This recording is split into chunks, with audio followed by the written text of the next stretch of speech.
আসসালামু আলাইকুম। আশা করছি সকলেই ভালো আছেন। আজকে আমরা ইংরেজি গ্রামারের খুবই গুরুত্বপূর্ণ একটি টপিক কানেক্টরস নিয়ে কথা বলবো। কানেক্টরস হচ্ছে দুইটি ওয়ার্ড, দুইটি ফ্রেজ বা দুইটি বাক্যকে সংযুক্ত করতে ব্যবহার করা হয়। সাধারণত আমরা যে সেন্টেন্স গুলো বলি বা যে কথাগুলো বলি বা যে সেন্টেন্স গুলো আমরা প্যারাগ্রাফের মধ্যে অন্তর্ভুক্ত করি বা একটা প্রবন্ধ বা রচনার মধ্যে এর মধ্যে ইনক্লুডেড থাকে, এর প্রত্যেকটি সেন্টেন্স কিন্তু ধারাবাহিকভাবে একটি আরেকটির সাথে সংযুক্ত থাকে। কোনো সিকোয়েন্স অনুযায়ী ধারাবাহিকভাবে একটি আরেকটার সাথে সম্পর্ক যুক্ত থাকে। এই সম্পর্কগুলোই মূলত ক্রিয়েট করে এই কানেক্টরস। কানেক্টরস এর বিভিন্ন ভাবে হচ্ছে আপনার কানেক্টরস একটা বাক্য দুইটি ওয়ার্ড বা দুইটি ফ্রেজকে সংযুক্ত করতে পারে। এই দুইটি ওয়ার্ড বা দুইটি সেন্টেন্স বা দুইটি ফ্রেজকে সংযুক্ত করার কয়েকটি পদ্ধতি আছে। এই পদ্ধতিগুলো হচ্ছে কখনো কখনো কানেক্টরস হচ্ছে আমাদের এখানে অপিনিয়ন বা মতামত প্রকাশ করে, অপিনিয়ন বা মতামত প্রকাশ করে, অপিনিয়ন। আবার কখনো আপনার প্রকাশ করে হচ্ছে সিকোয়েন্স, আবার প্রকাশ করে এডিশন,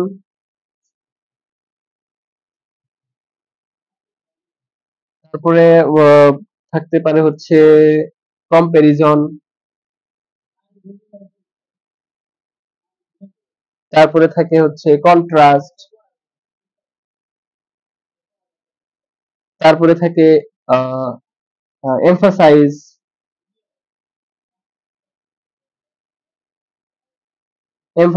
তারপরে ইলাস্ট্রেশন, তারপরে হচ্ছে আপনার কজ এন্ড ইফেক্ট। এগুলো লিখি, কজ এন্ড ইফেক্ট। সরি, মার্কারের কালিটা মনে হয় একটু। Cause and effect, CAUSE, cause and effect. তারপরে হচ্ছে পারসুয়েশন, পারসুয়েশন, পারসুয়েশন। মূলত এই পদ্ধতিগুলো বা এই ধারাবাহিকতা রক্ষা করেই সেন্টেন্স কানেক্টর গুলো একটা বাক্যের মধ্যে ব্যবহৃত হতে পারে। যেমন অপিনিয়ন প্রকাশ করতে সেন্টেন্স কি কি ধরনের সেন্টেন্স কানেক্টর গুলো ব্যবহার করা হয়? অপিনিয়ন মানে হচ্ছে মতামত প্রকাশ করা। যখন আমরা একটা লেখালেখি বা একটা প্যারাগ্রাফ প্রকাশ করি, সেক্ষেত্রে সেখানে অবশ্যই আমাদের মতামত প্রকাশ করার প্রয়োজন হতে পারে। এবং কি কি সেন্টেন্স কানেক্টর বা কি কি শব্দগুচ্ছ ব্যবহার করে আমরা আমাদের মতামত গুলো ভালোভাবে এবং সুন্দরভাবে উপস্থাপন করতে পারি, এই বিষয়গুলো ব্যাখ্যা করবে হচ্ছে অপিনিয়নের যে সেন্টেন্স কানেক্টর গুলো এগুলো।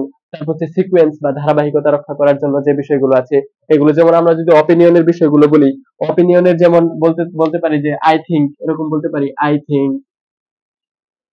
তারপরে থাকতে পারে আই বিলিভ।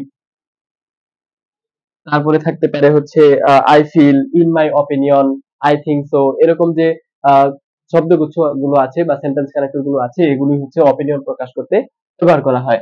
তারপরে আছে সিকোয়েন্স। সিকোয়েন্স মূলত হচ্ছে একটা ধারাবাহিকতা রক্ষা করার জন্য। যেমন যখন কোনো বিষয় সম্পর্কে আমরা একটা বিষয় বর্ণনা করব বা ব্যাখ্যা করব, এই প্যারাগ্রাফের মধ্যে বা এই শূন্যস্থানগুলোতে যখন আমরা দেখব কোনো বিষয় সম্পর্কে ধারাবাহিকভাবে বর্ণনা করা হয়েছে, তখন আমরা ব্যবহার করতে পারি ফার্স্টলি, সেকেন্ডলি, থার্ডলি, ফাইনালি, মোর ওভার, বিসাইড, ফার্দারমোর। এই যে সেন্টেন্স কানেক্টর গুলো আছে এগুলো আমরা সিকোয়েন্স অনুযায়ী ব্যবহার করতে পারি। তারপর হচ্ছে এডিশন। এডিশন মানে হচ্ছে অতিরিক্ত তথ্য, অতিরিক্ত তথ্য যোগ করতে, অতিরিক্ত তথ্য যোগ করতে। অর্থাৎ কোনো বিষয় সম্পর্কে অতিরিক্ত তথ্য যোগ করার জন্য যে সেন্টেন্স কানেক্টর গুলো ব্যবহার করতে হয় এগুলি হচ্ছে এডিশন। এগুলোর মধ্যে কি কি আছে? এডিশন যেমন থাকতে পারে এন্ড, তারপর হচ্ছে অলসো, এন্ড অলসো।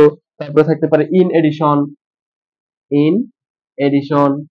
তারপরে থাকতে পারে হচ্ছে টু, এন্ড দেন ইত্যাদি। এই যে সেন্টেন্স কানেক্টর গুলো এগুলো অতিরিক্ত তথ্য যোগ করতে ব্যবহার করা হয়। আমরা সিকোয়েন্সের বাংলাটাও লিখে দেই, ধারাবাহিকতা, বাহিকতা। আর অপিনিয়ন হচ্ছে মতামত।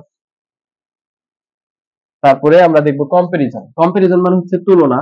অর্থাৎ দুইটি বস্তু বা দুইটি ব্যক্তি অথবা একাধিক ব্যক্তি বস্তুর মধ্যে তুলনা করার জন্য যে সেন্টেন্স কানেক্টর গুলো ব্যবহার করা হয় এগুলি হচ্ছে কম্পারিজন সেন্টেন্স কানেক্টরস এর। কম্পারিজনের অন্তর্ভুক্ত কি কি আছে?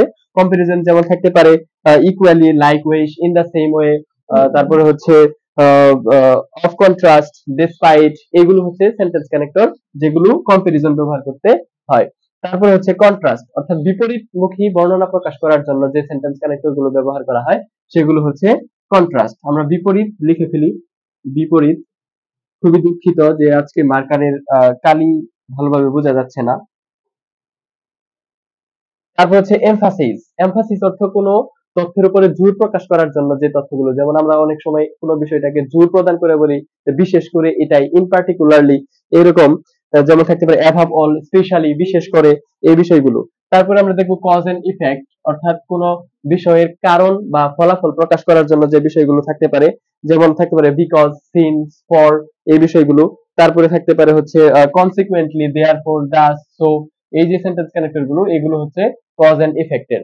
তারপর হচ্ছে পারসুয়েশন, মানে উদ্দেশ্যমূলক যে সেন্টেন্স ক্যারেক্টার গুলো, এগুলো উদ্দেশ্য, কোনো কাজের উদ্দেশ্য প্রকাশ করতে যে সেন্টেন্স ক্যারেক্টার গুলো ব্যবহার করব, এগুলো হচ্ছে পারসুয়েশনের অন্তর্ভুক্ত সেন্টেন্স কানেক্টর। ঠিক আছে, এগুলোই হচ্ছে সেন্টেন্স কানেক্টরের পরিচয় ছিল আজকে। আমরা প্রত্যেকটি সেন্টেন্স ক্যারেক্টর সম্পর্কে বিস্তারিত ক্লাস করব। আমি এখন একটা সেন্টেন্স কানেক্টর লিস্টের ছবিটা সামনে এখানে দিয়ে দিচ্ছি। আপনারা সেন্টেন্স কানেক্টর গুলো মুখস্থ করে ফেলেন। এই লিস্টের মধ্যে যে সেন্টেন্স কানেক্টর গুলো আছে, এই সবগুলো সেন্টেন্স কানেক্টর আপনার মনে নাও থাকতে পারে। সেক্ষেত্রে আপনি কি করবেন, প্রত্যেকটা পয়েন্ট আপনাকে মনে রাখতে হবে, যে opinion, sequence, addition, comparison, contrast, emphasize, cause and effect, persuasion, এই সমস্ত যে পয়েন্ট গুলো আছে, এই পয়েন্ট গুলো থেকে দুইটা বা তিনটা সেন্টেন্স কানেক্টর মিনিমাম মনে রাখলেই হবে। তারপর অর্থ অনুযায়ী যে প্যারাগ্রাফটা দেওয়া থাকবে, অর্থ অনুযায়ী এই দুইটা তিনটা থেকেই যে কোনো একটা সেন্টেন্স কানেক্টর বসালেই কিন্তু আপনার সেন্টেন্স কানেক্টর প্রশ্নের উত্তর করা সহজ হয়ে গেল। ঠিক আছে, আমরা বিস্তারিত ক্লাসে প্রত্যেকটা সেন্টেন্স ক্যারেক্টর নিয়ে আরো ভালোভাবে কথা বলবো। ওই ক্লাসটি দেখার আমন্ত্রণ রইল। আজকে এ পর্যন্তই। সবার সুস্বাস্থ্য কামনা করে আজকের ক্লাসটি শেষ করছি।